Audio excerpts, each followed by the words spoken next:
What is going on, my broskies? My name is Toadskii, back again, here to bring you guys yet another One Piece Treasure Cruise video. I actually just got done completing another video where I was just talking about the recent news that dropped on JP. So I was just finishing up that. I was literally about to get to editing that video, and then we got a data download on Global which give us this. Kuzan is arriving. V3 Kuzan, the one that arrived on Korea first, is coming up to One Piece Treasure Cruise Global, which is exciting stuff. Now, I do have to say that a lot of people were hoping that this was going to be arriving during the anniversary. People were hoping that this character potentially was going to be a debuting character during the anniversary, getting guaranteed after 9 multis. I think a lot of people would have loved that. A lot of people would have done the 9 multis to get him.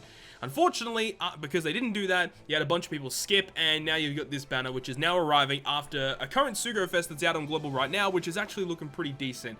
Some people have already done like a bunch of pulls on it. Some people really got really good pulls. But now we have this banner, which is going to be arriving literally after the Luffy and Zoro event will end. So at the 16th of March at 1900 PST is when Kuzan will be dropping on One Piece Treasure Cruise Global. I myself will be doing pulls. I will hopefully live stream the pulls on the Twitch channel, of course. So definitely look forward to that. So in this video today, of course, they're doing the stupid shit where we can't see the raid boosted characters. We can't see the structure. Well, we can see the structure, but we get more details from the actual news post that's on here. And unfortunately, they haven't updated it, which is a shame because I really love to see that information. But we do have information about the steps. We will be talking about Kuzan in this video as well. We'll discuss his information and all that.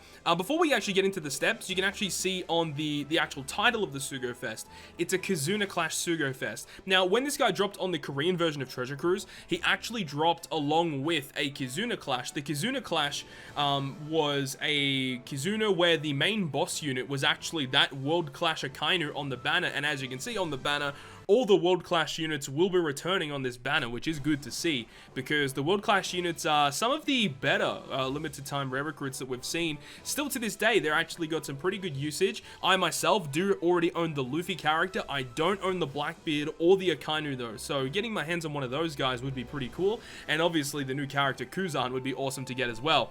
So let's go ahead and have a look here. So the structure, you can see there is a discounted multi. So once again, they're just slapping our faces the fact that the anniversary Sugo Fest had no discounts, and now they're putting every single banner on a normal discount once again. But yeah, we can see there is a discounted multi here.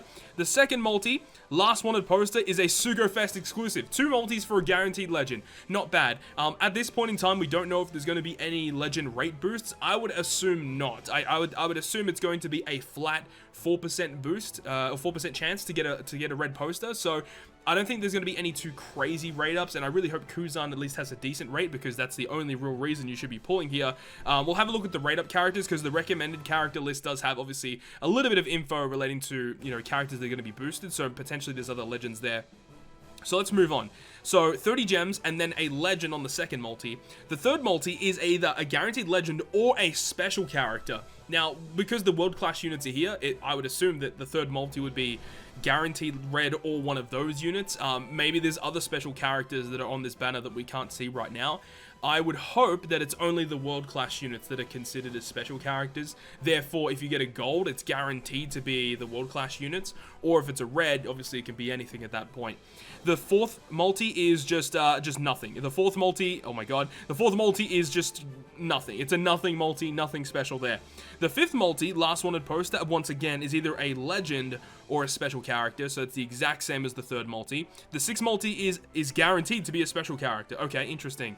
Yeah, I don't know how I feel about that. There's lots of steps to get the special character. I don't know how I totally feel about this specific banner.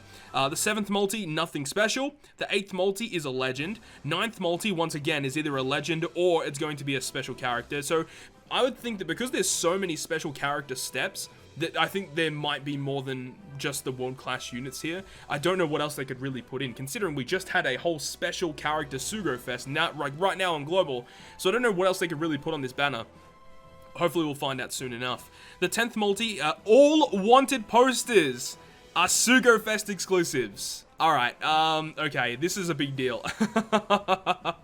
Yo, alright, so for those who weren't around last year, around the middle of last year, or maybe late last year, I can't remember exactly when it was. I think it was late last year. It was around the time of the V2 slashes. It was right around, I think it was right before the V2 slashes came out.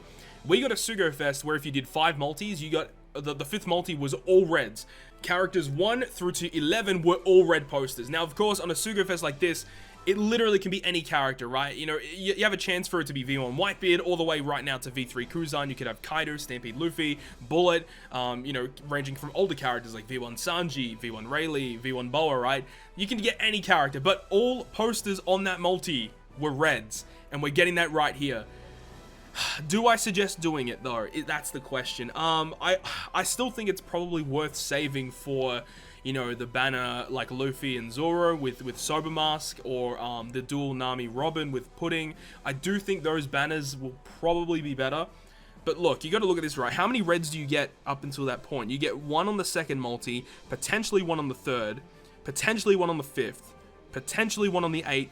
Oh no, you get 1 on the 8th, and then potentially 1 on the 9th. So you can get anywhere between, what is it, so anywhere between 13 to 16 legends guaranteed for doing 10 multis, right? That's actually not too bad. Anywhere between 13 to 16 reds guaranteed in 10 multis. And then, of course, if you get a red in between the multis, which if you're doing 10, you're more likely going to be doing that.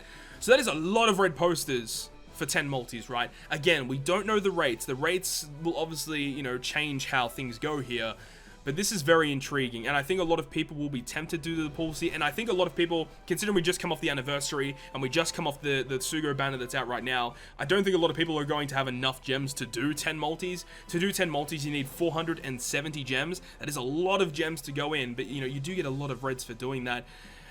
It's really hard to say. I do think free-to-play players should probably skip this banner, because I do think a lot of the free-to-play players would have already pulled. And I think this is the time period now where you should start conserving your gems for the next big 2 or 3 times legend rate banner. That's what I would suggest if I was, you know, a free-to-play player. But looking at this, I can understand why people would be enticed by this. Again, it really does come down to the rate boosts, what does everything look like, and of course, I think a lot of free-to-play players probably won't have 470 rainbow gems to spare on a banner such as this.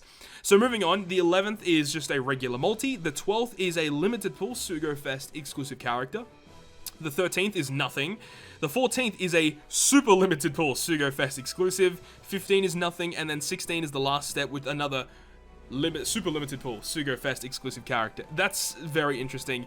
It's so weird. Imagine having an anniversary Sugo Fest where everyone was disappointed, and then a couple of banners later you have an all red multi. It's pretty absurd, dude. It is so absurd. Like, this is the kind of stuff we were expecting for the anniversary, and we're getting it straight after it. It's so crazy. So crazy. Okay, so that's the Sugo Fest structure. It looks interesting. It really does. If you're free to play, I would suggest skipping this one though. So let's go ahead and check out the recommended characters list. So we have Kuzan right there. We'll go through him in a second. So you've also got the Blackbeard from the World Clash. You have Akainu from the World Clash. And you have Luffy from the World Clash. Sabu and Coalla are boosted. Top tier legend. Wow. Okay. Kaido's boosted as well. Damn. This banner's looking crazy. Again, you gotta remember, it's likely not going to be a 2 times legend rate banner. If this banner is 2 times legend rate, yes, you should 100% pull. But because of that, I don't know. I feel like it's only worth doing pulls if you can make it to 10, because the rest of the steps along the way don't seem that good, right? But if you have enough to go to 10, that's kind of crazy, man. And 11 red multi is wild. So wild. And then Kuzan right there. So these characters are guaranteed to be boosted on part 1. Well, then again, I don't think there is parts. I think it's just this part. I did do a little bit of time traveling to have a look, and it looks like this is not a multi-part Sugo Fest. It looks like this is the only part that's going to be here. So steps will not be resetting on this banner, which probably makes sense considering, you know, the steps that are available here. So let's go ahead and talk about Kuzan. You know, why is this Kuzan so hyped up? You know, is he actually good? Well, let's go ahead and talk about him. So he is a quick free spirit shooter, good class and type combinations. His captain ability will state, if only strength, dex, and quick characters are on your crew, boosts the chain multiplier growth rate by 4 times. He also will boost your crew's attack by 1.75 times, and strength, dex, and quick will be beneficial to your team. Okay, so let's break this down. So if you guys have ever played with V2 Mihawk or V2 Sanji, this is exactly the type of damage that you're going to be getting with that character. He has the exact same structure of the 4 times chain boost and the 1.75 times attack boost. So as I said, if you guys have played around with those guys, with V2 Mihawk or V2 Sanji, you would understand the type of damage you'd be expecting here. The thing is though, is comparing this guy to Mihawk and Sanji, those two characters that I mentioned previously are only boosting one class in the game. Mihawk for slashers, Sanji for fighters. But now we have Kuzan, who does it for 3 types in the entire game. Strength, Dex, and Quick. And the fact that he boosts Strength, Dex, and Quick is crazy because there are so many good characters that can utilize those colors. So many good characters in the game. And on top of that, you also get 3 of the 7 natural orbs as beneficial. V2 Mihawk and V2 Sanji were not providing this type of boost to their class. So this is very impressive. Very, very impressive captain ability. So talking about his special, it's quite simple. He's a 12-turn cooldown, which is very good. He will boost Strength, Dex, and Quick characters' slot effects by 2.25 times for 1 turn. And he boosts the type effects of normal attacks, which is color affinity, for Strength, Dex, and Quick by 1.75 for 1 turn, and he makes Perfects easier to hit for 1 turn. So a 2.25 Orb boost and a 1.75 color affinity for those 3 colors. That is crazy, and making Perfects easier to hit. I mean, look, that doesn't really matter too much, but it means that, well, it actually says it makes it much easier to land a perfect strike for 1 turn. So that would mean it would be very similar to the Zunisha effect, which if you guys have ever used Zunisha, you know it's very easy to hit perfects with that ship. So this is making it easier so that, you know, the more perfects you hit, the higher your chain multiplier goes. So that's why he's structured the way he is. But yeah, there's so many good characters in the game that can work with him. I'll probably make a how-to video for this guy over the coming days, so look forward to that. Looking very impressive. Now, another thing about him is if he has a quick slot and you hit a perfect, he carries it to the next room. Obviously, this is only working as a crewmate. And then he adds 9 times his attack as tap timing bonus as a sub. This is the highest tap timing bonus damage crewmate ability in the entire game. I believe Legend Zephyr had the next best. Let me go ahead and have a look real quick. Legend Zephyr, let me go ahead and have a look. Zephyr, he was 4 times. He only adds 4 times. This dude be adding 8 times, dude. This is crazy. Like, that is a very, very, very good crewmate ability to be adding 9 times his attack as tap timing bonus. That is impressive. He does have a support ability to Strength, Dex, and Quick. 8% of his total base stats get added to those characters, which is good. Reminds me a lot of characters like Douglas Bullet, V1 Big Mom, Snake Man, like characters that are just very generic, can be put on a lot of characters and add a lot of stats. So this is a character, if I end up pulling this guy, I'm probably going to be using support medals on him because adding a lot of extra stats is always going to be useful. But let's check out his potential abilities. Oh, come on, dude. Why do they do this? Like, a lot of the characters that arrive on Korea first, but, like, they always have really bad potential abilities, it always seems. Like, look, 50% chance for a 7%? That is awful. That is one of the worst critical attack abilities we've seen in the game. Slot bind reduction by 10 turns. That's good, but he doesn't completely resist it. And then barrier penetration, he always will go through barriers at max level. So his potential abilities are a little unimpressive, I feel. Very unimpressive, but the character as a whole is very good. He is a good character. There's lots of characters, as I said, that can work with him. With a special ability of an orb and a color affinity boost is so good. It means that you can really just fill up your crew with a lot of utility characters because this guy alone is going to give you really good amounts of damage. The only thing that you really have to worry about is maybe an attack boost, depending on your team, or trying to get some beneficial slots. That might be a little bit of a difficulty, but he does give you 3 of the 7 natural orbs as beneficial, even with a couple of crewmate abilities, maybe ones that make recovery or tandem beneficial or sign int beneficial. Crewmate abilities like that are going to go a long way to making his teams even better. And there is one thing that I want to talk about quickly before we end this video about Kuzan that a lot of people get confused. So with his captain ability at the start, you can see if only Strength, Dex, and Quick characters are on your crew. This does not mean you need one of each color. It just says if your crew is entirely Strength, or all Dex, or all Quick, or as long as there's Strength and Dex, you don't need a Quick unit, you don't need a Dex unit, you don't need a Strength unit on your team. As long as there are no Sile Int, that's basically all it means, right? So you can have like your 2 Kuzan captains and then the rest of the units can be Strength, and this captain ability will still work. The only condition you have to fulfill is just don't bring any Sile Int characters, which is very easy, right? Very, very easy. So this unit is very good for team building. He does a lot of damage, and he's going to be very useful, it looks like, for the upcoming Kizuna mode. I don't know anything about the Korean Kizuna mode, but we do know that this is a Kizuna Clash Sugo Fest, so there is going to be a Kizuna Clash debuting along with this character, so look forward to that. I'll be bringing you guys a video talking about all that stuff. Can we actually check it out right now? Probably not. Currently closed. Yeah, we can't see it, but anyways, hopefully you guys enjoyed this video today. Let me know down below in the comment section, are you guys going to be pulling on this Sugo Fest?